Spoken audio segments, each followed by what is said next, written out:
Hello folks, Everchanger here, and welcome back to more Pokemon Yellow. Last time, we conquered quite a few trainers in the surrounding area of Lavender Town, and this time, we're going to be continuing to do that and hopefully getting to the next town, which I'm really excited for because the next town has some of my favorite music. Like, honestly, it's such a happy-go-lucky song. I can't wait for you guys to hear it if you somehow haven't heard it before.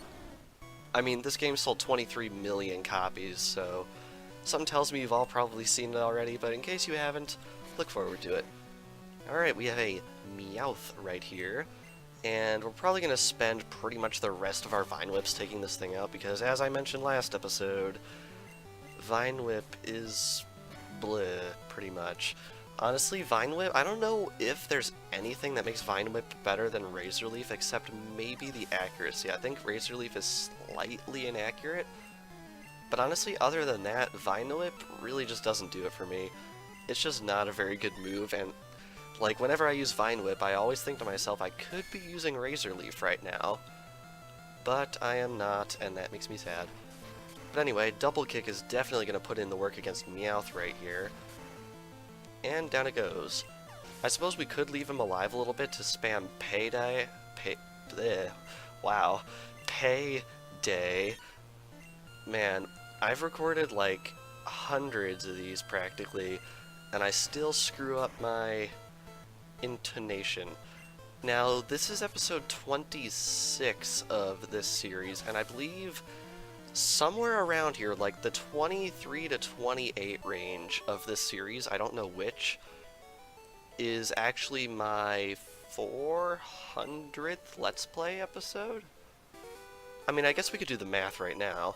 So we've got 115 episodes of Liquid Crystal, and then we have 32 of Minish Cap, so that gets us to 147.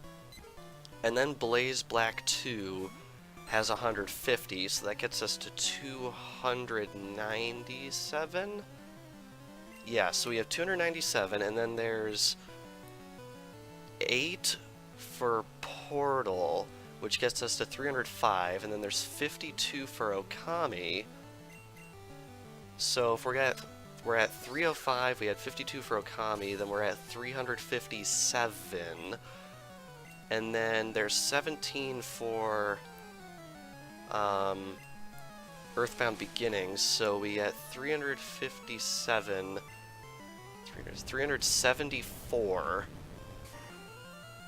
and then after 374 there's 26 episodes to 400, so yeah, this is actually my 400th Let's Play episode if I did that math right, so that's pretty exciting. Actually, I remember doing the math for that a few weeks ago, but I completely forgot about it until just now, so I guess it's a really good thing that I remember, because yeah, 400 episodes on my channel I consider part of a Let's Play. That's insane. And honestly, I did that in less than 3 years, which means I've, on average, uploaded more than 100 Let's Play videos a year since starting Let's Plays. That's kind of crazy, but honestly, it's impressive by my standards, at least. When I first started it, I didn't think I'd be making 50 Let's Play episodes, let alone 400 of them, but I mean, here we are, and how do you miss? He's like 3 feet in front of you. You missed again? You missed again. Pikachu. Honestly, like, I don't know if it's just me, but I feel like in old Pokemon games, if you miss once, you have like a higher chance of missing repeatedly. I mean, if anyone knows the math, I'd love to know it. But like, I just missed 5 times in a row. I feel like if you miss once in Generation 1, odds are you're gonna miss over and over and over again. It doesn't feel sufficiently random. So if anyone knows the math behind that, please let me know, because it's annoying, to say the least. Luckily, though, the thing spammed Payday on us, so we're probably going to get at least a decent amount of cash from that embarrassing display. Sheesh. Alright. Got a Nidoran right here. We outlevel it by 9, so hopefully we'll be able to bring it down. Aww. Just barely, not one-hitting stuff. Alright, I'll take your Horn attack and raise you mine, and there it goes. Very good. Alright, how much cash are we going to get from that? We are going to get 114. That's not awful, to be honest. And I believe there's only a few more trainers on this route. Now, unfortunately, there are usually bikers here in Generation 2, but they're not here right now, which is a little bit disappointing, in my opinion, because I really liked those bikers just being there. Also, this guy. He is involved in a bit of a glitch known as the Mew glitch, depending on the route you want to take to execute it. I'm not going to be showing the glitch in the Let's Play, but if you want to get more information, I highly suggest going to Google it, because the way that glitch works is actually really interesting. Like, just how much this game can get broken. Honestly, if Nintendo were to try and release this game these days, like brand new, I feel like it wouldn't pass QA just because of how freaking glitchy it is.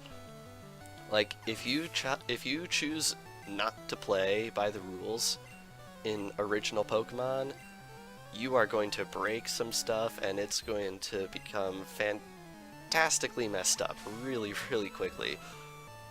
If anyone wants to know just how messed up this game can get, just go look up a speed run of catching all 151 Pokemon in Red and Blue. I believe that speed run is generally about an hour and 45 minutes long-ish, so it's a bit of a time investment, but if you have time, man oh man is it entertaining, because this game gets so messed up. Honestly, I'm surprised the game doesn't outright crash with some of the stuff that people make this game do, because it gets so broken. Alright, Ivysaur, please wake up, thank you. And Tackle should bring down this Poliwag. Ideally. Come on, there we go. Alright, and we're almost to level 27, I feel like, and unfortunately Poliwhirl, I don't think Ivysaur can really take it down with just having Tackle and stuff on it, so I think we're going to try bringing out Nidorino, because Horn Attack does a lot. Pretty reliably, actually. Alright, we outlevel it by 6, which isn't awful. I mean, it could be better by this point, but honestly, it is a Poliwhirl, it is an evolved Pokemon. And fun fact, this is actually the creator of Pokemon, Satoshi Tajiri. This is his favorite. I'm not really sure why, but Poliwhirl is his favorite, last we all heard. On that topic, why does that guy stay in hiding so much? I feel like we never, ever see him. Like, for the 20th anniversary last year, I was expecting them to, like, pull him out of hiding for some interviews or something, but that just didn't happen. You look good at Pokemon, but how's your chem? I mean, I got a 100 on the chem final in high school. I feel like that's pretty good. I got an A in my chem class in freshman year of college, which is pretty good. So I'd say my chem is pretty darn alright. Alright, Voltorb probably not going to get brought down by Ivysaur anytime soon, unfortunately. Like, you see, Vine Whip isn't that good of a move. It doesn't have very many power points, and for pretty much any Pokemon that's going to learn Vine Whip at any point, once you're out of Vine Whip, the Pokemon becomes even more useless, so really looking forward to getting a hold of Razor Leaf at some point. Anyway, we're going to Horn Attack you, and down you go.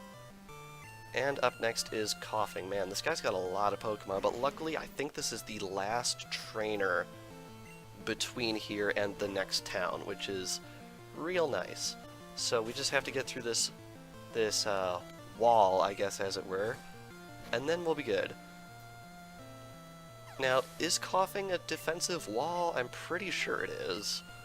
I'm not too big into the competitive scene of Pokemon, but I think Coughing's line is generally a wall. And in case anyone doesn't know what wall means, it basically means it's a Pokemon that can take a lot of hits. A Pokemon that's very defensive. Lots of terminology that I feel like I take for granted that other people know, so if I ever throw around a term that you guys don't know what it means, I do apologize, and please just ask in the comments if I say something, like, terminology-wise, that you don't know what it means, because sometimes I might say that and lose people, and I really don't want to lose people. Alright, One more horn attack, and this should bring down this Magnemite. Does he have one more? I wasn't paying attention. The answer is he does not. We have beaten him. Very good. Ow, meltdown. Oh, this guy. Alright, what does this sign say? Underground path, Celadon City to Lavender Town. Alright. Now, this gate over here goes to Saffron City, but like the other gate, we can't get through there yet, so we have to go this way. Now, what do you have? The department store in Celadon has a great selection. I would say so. Now, this is where things get interesting. There are 2 hidden items in this area. The first one is listed on Bulbapedia as being 35 tiles west of the Route 8 stairway. Yeah. So let's see. 1, 2, 3, 4, 5, 6, 7, 8, 9, 10, 11, 12, 13, 14, 15, 16, 17, 18, 19, 20, 21, 2, 3, 4, 5, 6, 7, 8, 9, 30. 31, 2, 3, 4, 5, 6, 7, 8. It's around here. Is it here? Where is it? There it is. Nugget. Maybe my counting was wrong. Oh wait, no, it said 35, not 38. I don't know where I got 38 from. And then the other one is 19 tiles east of this stairway. So 1, 2, 3, 4, 5, 6, 7, 8, 9, 10, 11, 12, 13, 14, 15, 16, 17, 18, 19. Elixir. Very good. Hey. In Heart Gold and Soul Silver, these underground pathways, and in Fire Red and Leaf Green too, they have a little bit more interesting of a visual layout, but here it's just really, really boring. I heard a sleepy Pokemon appeared near Celadon City. So there's another one of these things running around, or in this case, not running around. Alright, so right here is probably the shortest route in the entire franchise. This is Route 7. It's got this one little patch of grass right here. I don't think there's even any items in it or anything. No trainers, zip. So, without further ado, I welcome you all to Celadon City, with all of the happy-go-lucky music to go along with it. And man, oh man, is it green here. Wow, I didn't really realize how green this area was. Alright, now as far as I know, in this area we have 2 choices for what we can do. We can either do the gym, or we can do that other thing that I mentioned last episode. I don't really want to spoil it in case anyone hasn't played this game before somehow, but it's one of those really iconic moments in the original Pokemon, and I think what we're going to do is we are going to be doing the gym first. So what we're going to have to do is we're going to have to get something that can learn Cut back in the party. Clefairy unfortunately does not fit that bill, so we have to go back into the PC and we're going to pick up Bellsprout, because I'm pretty sure Bellsprout knows Cut. Alrighty, so now that we've done that, I think I want to explore the area a little bit first, because there is actually something very cool that you can get back here that I feel like a lot of people might miss if they don't know in advance that you can already get this. Now, is there an item back here also? No. Well, it might be hidden, but if there is a hidden one, I'm sure someone will mention it in the comments. But for right now, I want to go into this building and head all the way upstairs. And man, it is cramped back here. And right down here, what does this say? I know everything. Huh, modest. Alright, let's head in here. I know everything about the world of Pokemon in your Game Boy. Man, fourth wall much? Get together with your friends and trade Pokemon. Now what does this notebook say? It's a pamphlet on TMs. There are 50 TMs in all. There are also 5 HMs that can be used repeatedly. From Sylph Company. Very nice. Now, is there anything on the board? Trainer tips using a game link cable. Which heading to? Oh wow, it explains everything. Wow, I didn't actually know this was here. Alright, let's do some reading. When you have linked your Game Boy with another Game Boy, talk to the attendant on the right in any Pokemon Center. Coliseum. Lets you play against a friend. Cool. And Trade Center. Trade Center is used for trading Pokemon. And stop reading. Alright. Now, I'm sure all of you are wondering what this is. Well, David got Eevee. Do you want to give a nickname to Eevee? I don't think so. There's no more room for Pokemon. Eevee was sent to the Pokemon Box 1 in the PC. If we head into our Pokedex, and we scroll all the way down to, I think, practically the bottom, Yes. This is Eevee, the evolution Pokemon. Its genetic code is unstable, so it could evolve in a variety of ways. There are only a few alive. Interesting stuff. Eevee is the only Pokemon in the original Gen 1 games to have a split evolution. It can evolve into either a fire type, an electric type, or a water type, depending on what evolution stone you use on it. And you can actually buy all of those evolution stones at the local department store. So if you want to use this Eevee on your team, you have some options, and you can evolve it pretty much right away, which is really cool. Alright, now there are a few other Pokemon that you can get here. Down here is the game corner. Now we're not going to be going into the game corner quite yet, but if you do go in the game corner and you earn yourself some coins, you can trade them in here for stuff. Which I guess we need a coin case to even see the list. So let's go get the coin case first. I'm pretty sure we can get the coin case down here at a restaurant. One of these buildings is a restaurant. Is it this one? Yes, it is. This guy.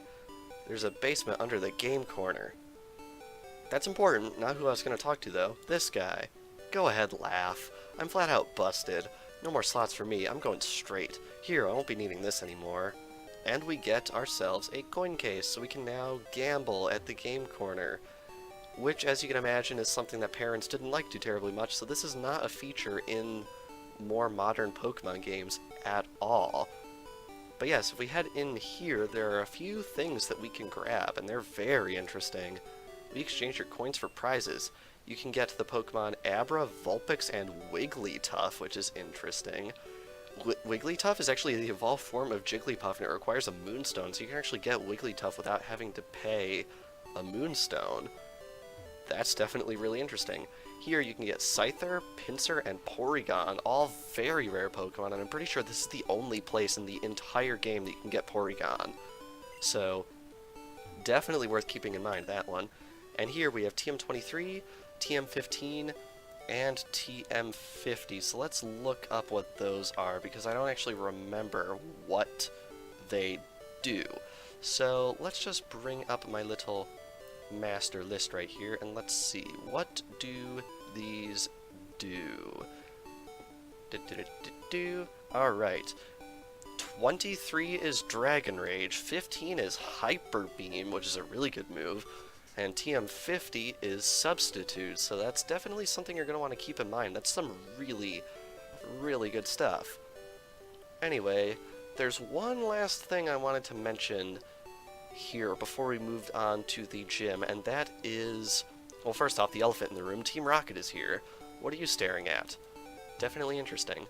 This building is or at least it was, in red and blue, I believe this building was a hotel. And it was laid out very similarly to a Pokemon Center, and if you walked over to the place where the PC would be, you could actually use that PC. Oh no, it's this building. Yeah, in red and blue, but I believe they took it out in yellow. If you walked over here, you could actually interact with a PC, but obviously they fixed that in yellow because, as you might imagine, that's not supposed to happen. Yeah, interesting little anecdote right there. I believe that's everything of note I want to mention besides the gym and that thing we're going to be doing after the gym. So, I think without further ado, we are going to be ending things off here. So, this past episode of Pokemon Yellow, we made our way all the way here to Celadon City, a very, very green city, if I do say so myself. And next time on Pokemon Yellow, we are actually going to be heading into the 4th gym of the game. So without further ado, thank you all for watching, and I will see you guys next time.